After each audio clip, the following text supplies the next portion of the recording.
Brazil has reported a new record of deaths from COVID-19 in one day after 2,286 succumbed to the virus.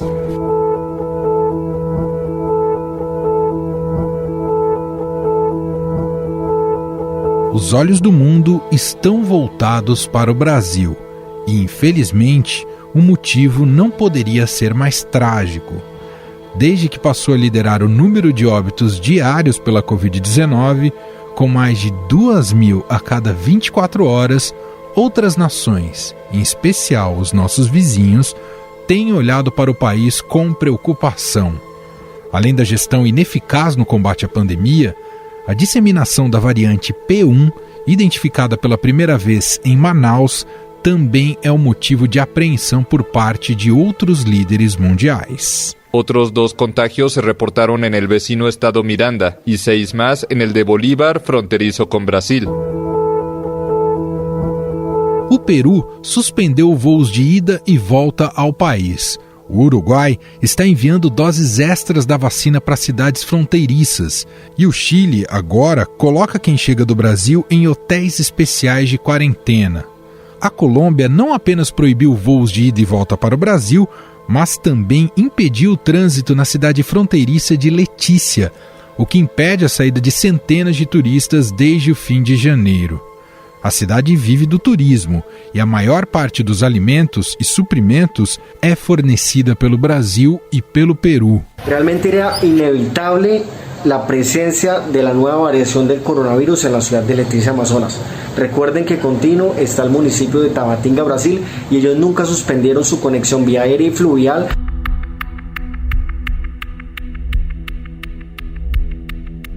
A Argentina cancelou a cerimônia para marcar o 30º aniversário do Mercosul, que contaria com a presença do presidente Jair Bolsonaro. A justificativa foi o agravamento da crise de saúde na região. A cerimônia foi realizada à distância. O Uruguai aumentou o controle ao longo da fronteira seca com o Brasil no ano passado e enviou doses extras de seu primeiro carregamento da Coronavac para essas cidades. Estamos colaborando com os hermanos brasileños que además están desarrollando ensayos clínicos en 2 centros en Brasil, desarrollando las vacunas contra el coronavirus ya en fase clínica, lo cual...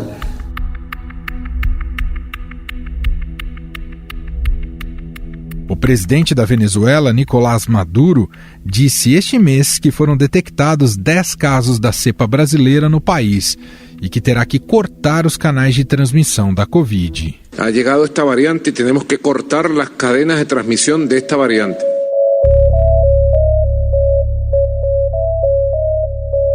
A Organização Pan-Americana da Saúde afirmou que a disparada no número de mortes e infecções por Covid-19 no Brasil é preocupante e serve de alerta para todo mundo sobre a possibilidade de ressurgimento do coronavírus.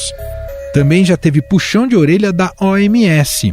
O diretor-geral da Organização Mundial da Saúde, Tedros Adhanom, afirmou que o avanço da pandemia de Covid-19 no país é muito preocupante. E disse que o governo brasileiro deve tomar medidas agressivas. There should be very serious social measures that should be taken, and with the participation of the community. And there should be clear messages from the authorities. O repórter Paulo Beraldo, aqui do Estadão, foi investigar um pouco mais sobre como nossos vizinhos estão lidando com o caos brasileiro. E conta tudo pra gente a partir de agora.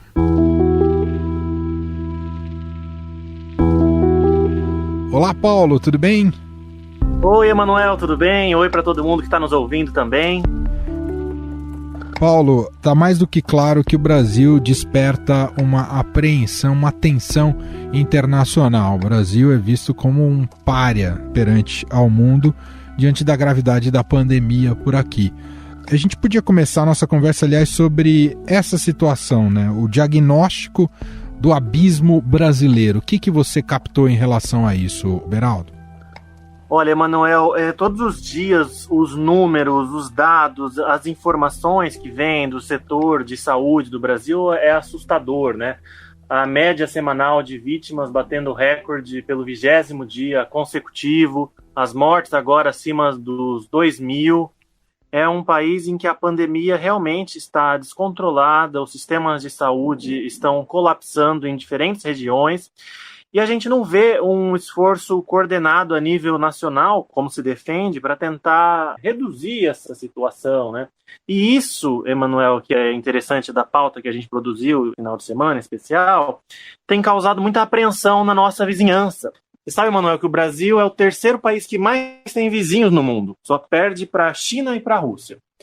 E esses nossos vizinhos estão preocupadíssimos com o avanço da pandemia aqui, principalmente com essa nova variante, essa variante de Manaus, chamada P1. Tem 2 dados aqui que eu acho que são muito relevantes. Ela começou a se disseminar mais no país, né, aí no começo deste ano. No mês de fevereiro, nós tivemos 30.484 mortes aqui no Brasil. Em março, a gente está gravando isso dia 19 de março, já foram 32.700. Enfim, e aí os países aqui da nossa região, um a um, eles estão adotando algumas medidas para tentar se blindar dessa situação, né? Então, o que aconteceu recentemente? O Peru e a Colômbia proibiram voos vindos do Brasil e para cidades brasileiras. O Uruguai mandou mais doses de vacina para aqueles municípios que fazem fronteira com o Rio Grande do Sul, aumentou a fiscalização ali. Quem vai do Brasil para o Chile precisa ficar num negócio que chama residência sanitária. São hotéis, são casas, apartamentos, em lugares bem bonitos, uma estrutura super legal, e a pessoa vai ter que ficar lá até sair o resultado do teste dela. E se for um resultado positivo, vai ter que fazer todo o período de quarentena ali. Ô Paulo, tá claro que o Brasil tá passando um verdadeiro papelão internacional, um vexame internacional. Mais do que um efeito simbólico, pode ter consequências práticas também do ponto de vista econômico, né, Paulo? Por exemplo, vamos falar de mais um país aqui vizinho nosso, importantíssimo, a Argentina. Colocou ainda mais restrições à entrada de voos do Brasil e de outros países também, mas o Brasil está no meio, né? Está cada vez mais fechando o cerco. A Colômbia tem uma cidade pequena na região da Amazônia, chamada Letícia, uma cidade de 50 e poucos mil habitantes. A nova variante chegou lá, está devastando a cidade, assim, o sistema de saúde colapsado, aeroporto fechado, é uma cidade que depende do turismo, a economia está assim, se asfixiando, porque a nova variante chegou com muito mais força. Eu falei com uma pessoa, uma funcionária do Exército lá dessa cidade, ela estava dizendo que a devastação dessa onda com relação ao que foi a pandemia no ano passado é muito diferente. Então a Colômbia, preocupada, fechou os voos. Já houve uma morte em Bogotá, capital da Colômbia, relativa a essa nova variante. El Instituto Nacional de Salud confirmó que en Bogotá murió un adulto mayor por la variante brasilera P1. El hombre tenía múltiples comorbilidades y no tenía antecedentes de viaje a Brasil. Então os países agora estão tentando impedir a disseminação dessa nova variante. Vou voltar a falar da Argentina, aconteceu uma coisa muito importante lá essa semana. Um grupo de 50 cientistas argentinos, eles lançaram uma carta pública pedindo para o governo aumentar o seu controle nas fronteiras para enfraquecer o avanço da nova cepa. Os argentinos também já identificaram essa nova cepa lá, mas sempre casos isolados. Não é que ela está se disseminando pelo país. Não, isso ainda não. Aliás, em nenhum país aqui da nossa região ela está se disseminando como acontece aqui. Está todo mundo tentando impedir que isso aconteça. Ô Paulo, você falou com um médico brasileiro na Argentina. Como é que foi essa conversa aqui que ele te contou?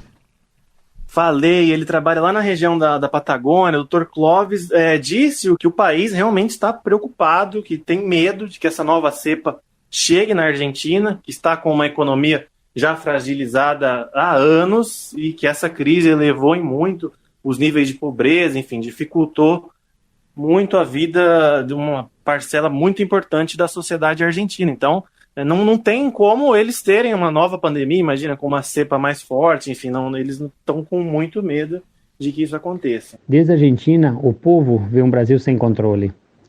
Do ponto de vista sanitário, que deveriam ter adotado medidas mais concretas e estratégicas, de períodos curtos e rotativos para diminuir os níveis de contágio.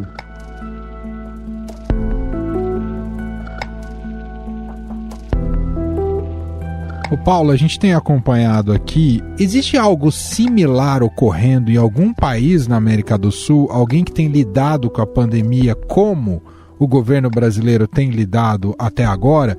Se a gente olhar realmente para as estratégias de todos os países aqui, eu acho que não existe comparação que caiba, né? Nenhum país demitiu tanto ministro, ou de fato um presidente que contradiz medidas respeitadas pelos cientistas ou pelo próprio Ministério da Saúde, que desdiz o que o ministro disse. Enfim, realmente é uma coisa que acaba confundindo muito a população. Então isso não teve. Mas tem um fato interessante, sim.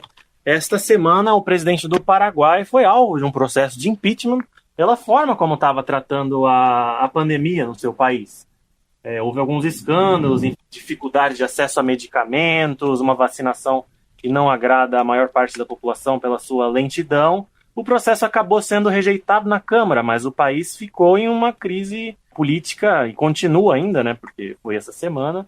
Então acho que é um caso aí que mostra que a pandemia também tem políticos aí que não estão agindo da melhor forma. O presidente Benítez anunciou a demissão de vários ministros para fazer mudanças na gestão, mas os protestos continuaram.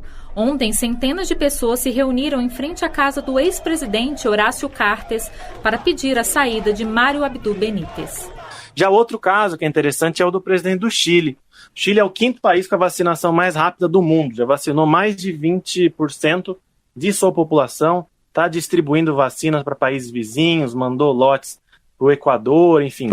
E a popularidade do presidente Sebastián Piñera, no ano passado, chegou a ser de 6%. Ele que estava numa crise política terrível, com aqueles protestos enormes. Inicialmente, o governo de Sebastián Piñera anunciou políticas sociais para conter a revolta popular, mas os protestos não cessaram. Com a continuidade dos atos, Piñera mudou o tom e levou ao Congresso agora uma proposta para aumentar penas para saques e vandalismo. E agora, depois desse processo de vacinação, subiu para mais de 20%.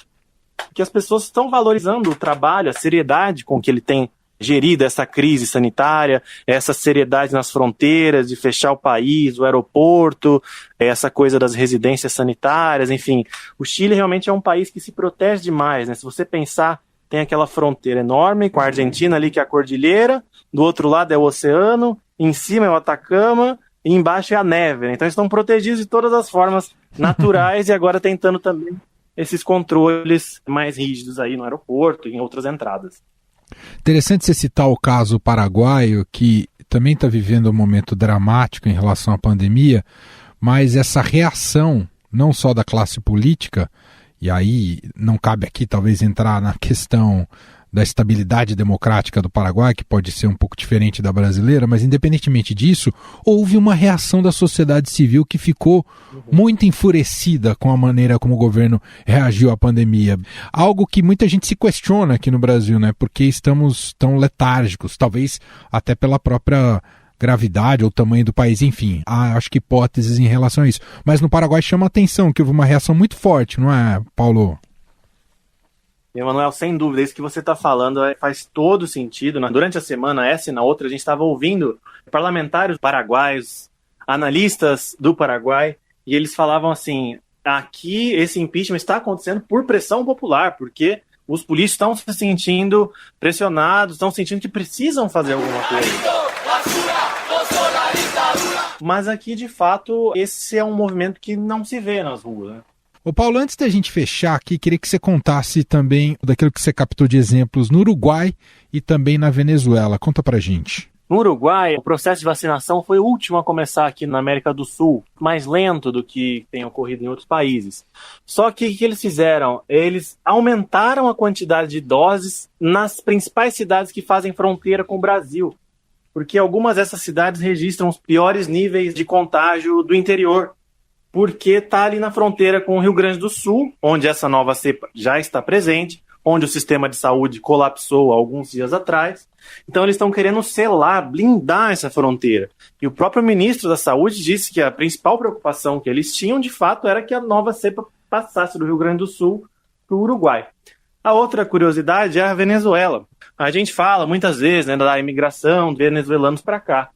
Agora, a ida de brasileiros para lá tem causado preocupação ali na fronteira, porque também é um sistema de saúde e não tem, talvez, todas as competências necessárias para lidar com uma pandemia. E nós falamos com pessoas lá na fronteira também que estão muito preocupadas com a chegada dessa nova cepa lá no país, porque já chegou também há essa preocupação aí, como a gente viu, do sul ao norte do nosso continente, nós estamos sendo mal vistos. Sem dúvida. Paulo, mais uma vez, muito obrigado e um abraço, meu caro. Obrigado, Emanuel, um abraço e até a próxima.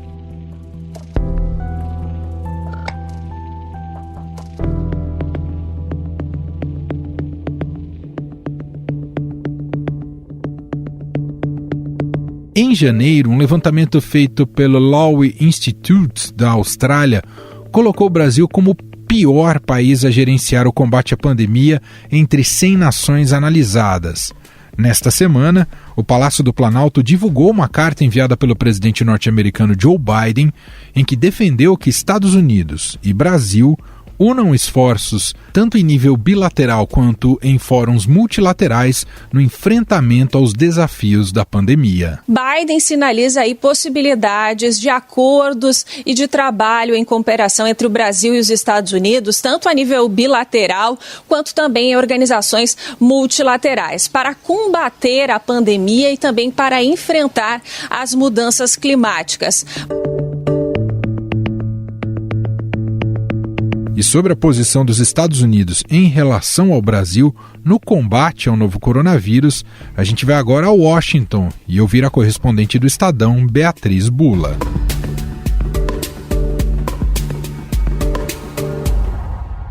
Emanuel, aqui nos Estados Unidos, a discussão agora é quando exatamente a vida vai voltar a uma certa normalidade, né? A gente está vendo a aceleração do ritmo de vacinação no país, a indicação de que em maio todos os americanos que quiserem se vacinar vão poder se vacinar, que o país vai ter doses suficientes dos imunizantes para oferecer para todos. Então, depois de um ano inteiro como epicentro da pandemia, né, como um país aí que tinha os maiores números de casos e de mortes por coronavírus, os Estados Unidos agora estão vendo uma luz no fim do túnel e a ameaça, portanto, está do lado de fora e mais especificamente no Brasil. O que preocupa as autoridades do país, o governo americano, os especialistas e também a imprensa americana é a proliferação de novas cepas, de variantes do vírus, e o Brasil é muito mencionado com relação a isso, não só pela existência de uma variante que foi registrada inicialmente em Manaus, que também já foi identificada aqui nos Estados Unidos. It was a woman in her 30s living somewhere on Cape Cod who tested positive for the coronavirus late last month. Now, genetic testing has revealed the woman caught a variant of the virus known as P1. Como pelo descontrole do vírus e da propagação do coronavírus no Brasil, que pode fazer com que o país vire aí o que se chama de celeiro de novas cepas, né? Celeiro de novas variantes do vírus, o que representaria uma ameaça para o mundo inteiro, porque não se sabe exatamente ainda como essas novas cepas afetam a imunização que é gerada pela vacina. Então, mesmo considerando que muito em breve a população dos Estados Unidos já vai estar imunizada com as vacinas que estão disponíveis, aqui eles têm pelo menos 3 vacinas já disponíveis para tomar, isso pode afetar de alguma maneira todos os outros países, mesmo os que já estão bastante avançados na imunização, e é por isso que há tanta preocupação com relação a isso, né? O Brasil ele é mencionado diversas vezes aí em coletivas de imprensa pelo principal infectologista do governo americano, que é o Anthony Fauci, que fala muito sobre essa cepa P1, como ela está associada a uma maior transmissibilidade e a possível diminuição dessa imunidade que é induzida pela vacina. We have the appearance of all of these variants of concern. It's kind of a bit of a race of getting as many people vaccinated as you possibly can with these variants which are assuming dominance. E por isso, enfim, é visto como uma situação muito complicada a situação do Brasil e que ameaça, que coloca em xeque a situação dos outros países, inclusive aqui dos Estados Unidos. Porque a gente tem visto reportagens na imprensa americana, nos principais jornais americanos, nas televisões americanas, longas reportagens falando do descontrole do vírus no Brasil e da falta de perspectiva com relação à vacinação, né? A vacinação brasileira é descrita pela imprensa americana como um processo de escassez e de atrasos, né? Quem falou isso foi o editorial do jornal Washington Post, enquanto o New York Times fez uma reportagem que mostrava uma vacinação lenta, sem sinalização de melhora no curto prazo E também é muito destacada a postura do governo Bolsonaro, né, sendo o presidente retratado como um presidente que propaga desinformação, que é cético sobre a vacina e que está em choque com os governadores. Até então, uma postura que dialogava com o governo anterior, com o governo Trump, que também era um presidente que negava a gravidade do coronavírus, mas agora no governo Joe Biden fica um contraste muito claro, né, porque o novo governo americano é um governo que colocou o combate à pandemia como prioridade absoluta e total e a aceleração da vacinação. Mas vale lembrar que as compras de vacinas, para que elas estivessem disponíveis, inclusive nesse ano, elas foram feitas no ano passado pelo governo Trump, que investiu milhões de dólares aí para conseguir adiantadas doses dos imunizantes, alguns produzidos aqui no próprio país, para oferecer para os americanos. E agora o governo Biden entra ressaltando que é preciso continuar com as medidas de mitigação aí da proliferação do vírus, como o uso de máscaras, como o distanciamento social, mas sinalizando como uma luz no fim do túnel com essa aceleração do ritmo de vacinação da população, que tem ficado bastante otimista com a rapidez com que essa vacinação tem acontecido e deve acontecer nos próximos meses, mas agora olhando para o Brasil com esse ar de bastante preocupação, identificando no país aí o foco do problema no mundo atualmente. Estadão Notícias.